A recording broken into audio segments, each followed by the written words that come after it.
సంబంధించిన జబ్బుల్లో ఇదొక విప్లవం లాంటిది.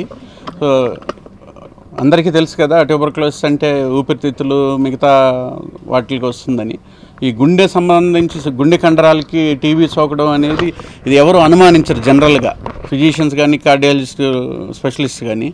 సో సార్ దీంట్లో కొద్దిగా విప్లవంలాగా కొద్దిగా చాలా డీప్గా వెళ్ళి రీసెర్చ్ చేశారు. So we found positive results.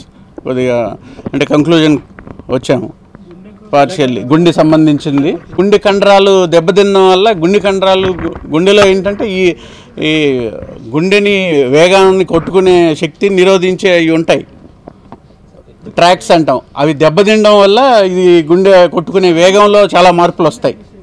ఎందుకంటే మజిల్ డ్యామేజ్ అవుతుంది, అక్కడక్కడక్కడ మజిల్ డ్యామేజ్ అయినందువల్ల గుండె కొట్టుకునే వేగంలో తేడా వస్తుంది. వేగంలో తేడా వచ్చినందువల్ల అది వాళ్ళకి కళ్ళు తిరిగి పడిపోవడం, ఇలాంటి ప్రాబ్లమ్స్, పల్పిటేషన్స్ అంటాం, అలాంటివి వస్తుంటాయి.